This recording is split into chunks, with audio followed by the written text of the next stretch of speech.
We move to this other disturbing story. An Umlazi woman has been sentenced to 3 years of correctional supervision and 4 years imprisonment, wholly suspended for 3 years. Now, this is after she was found to have voted 24 times in the recent local government elections. Nomusa Gabuza, who's a teacher at a Durban school, pleaded guilty to contravening electoral laws.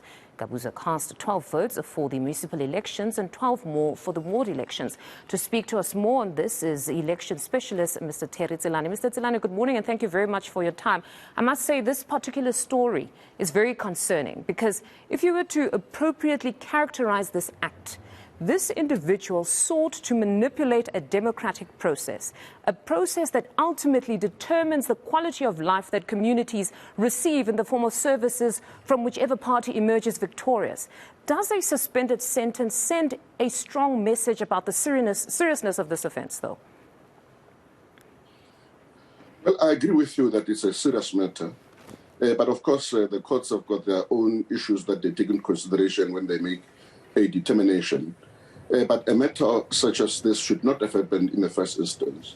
It means that this presiding officer firstly did not observe the rules, but those who were also part of the voting station, they either turned a blind eye or alternatively, they connived with this presiding officer when this presiding officer did what she did. But also what I think it emphasizes is that there is a need for political parties to have party agents to make sure that the rules that are there are observed and that the incidents of this nature do not recur. But that goes without saying. We all know that as per the Local Government Municipal Electoral Act, you are supposed to have those party agents there that would observe. But it seems in this particular story, that particular teacher is from that particular school and she went in a bit earlier. But again, it speaks to the processes that if she was able to cast 12 votes for her preferred political party before everybody came in, one then wonders what is the process when actually you open for ordinary public members to come and vote. Wouldn't you check if the boxes have nothing inside? What would ordinarily happen? Precisely. I mean, those are the things that are saying, unfortunately, they appear not to have been observed.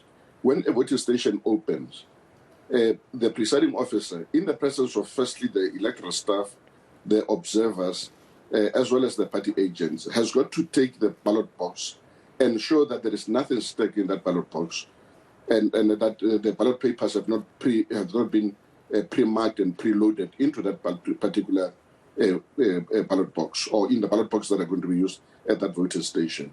So it means this was not observed because if it had been observed, even the electoral staff themselves would have seen that there was something untoward about that particular ballot box. So the presiding officer was able to do what she wanted to do without really observing the procedures. But the electoral staff, as I've indicated, they are also guilty in this instance, in the sense that either they did not observe the process and the procedures, or alternatively, they turned a blind eye to the process. I want to take you back to our courts now, because there seems to be this disconnect here. I read through that Municipal Electoral Act. It talks about a fine or imprisonment of not exceeding 10 years. But if you look at the gravity of the offence, I read through the EFF statement. They were very scathing, even labelling this as treason. It's treasonous. Because if we were to now delve deeper into the gravity of the offence, like I said, here you had an individual that really altered the lives of many because they ended up getting a government perhaps maybe they didn't deserve. That if you look at a particular municipality run by maybe Party A, you've got manholes that have not been closed. A young child goes into that manhole. He passes away. Has this person not to a certain extent been complicit in the murder or been complicit in the suffering of community members whose lives are not changed by Party A that has won the election? Is it not that grave of an offence that warrants a greater or harsher sentence to serve as a deterrent to others? Of course, one would say that perhaps the judge or the magistrate should have imposed a harsher sentence, particularly because of the reasons that you have mentioned. But as I've indicated, we always accept the independence of the judiciary, and therefore, whatever the judges or magistrates pronounce on, we just have to observe that. But previously, in KwaZulu-Natal again, there was a presiding officer who did a similar thing. And that presiding officer got 10 years by basically preloading the ballot boxes with ballot papers that had already been pre-marked. So I'm not too sure whether the kind of the issues that the magistrate or the judge took into consideration in this instance.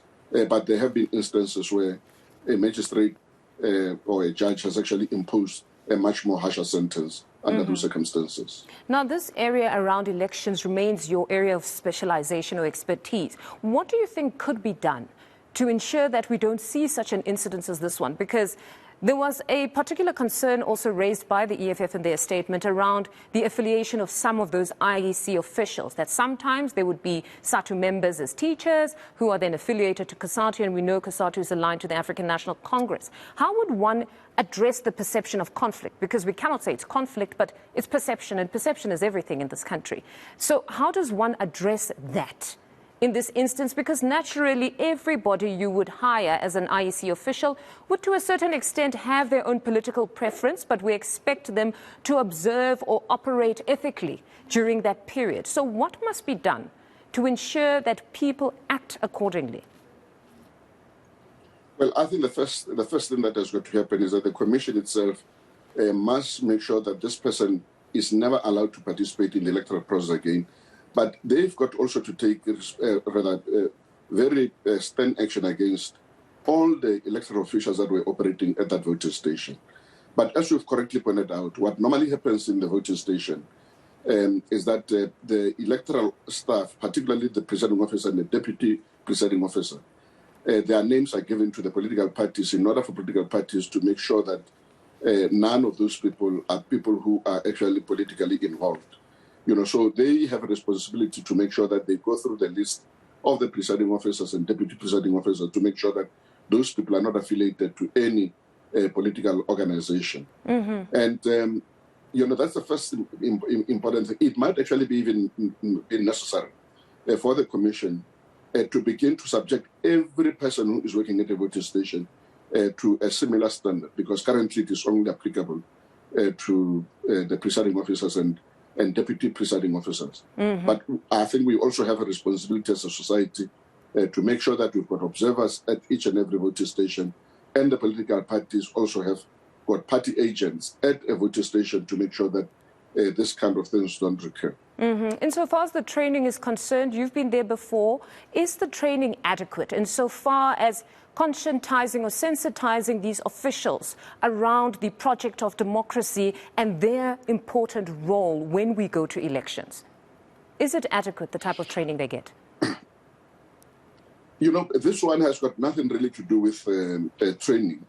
It's a deliberate act on the part of the electoral officer to basically misrepresent the will of the people at the voting station. But yes, there are mechanisms that are put in place to ensure that proper training does take place. But of course, we are aware that in the last elections, there were quite a number of challenges and difficulties, perhaps because the commission had not had enough time to train its electoral staff. But yes, training does happen, but acts of this nature are basically deliberate acts of basically making sure that you favor one political party over the other. Very disturbing. Mr. Tselane, thank you very much for your input. That was election specialist Tselane.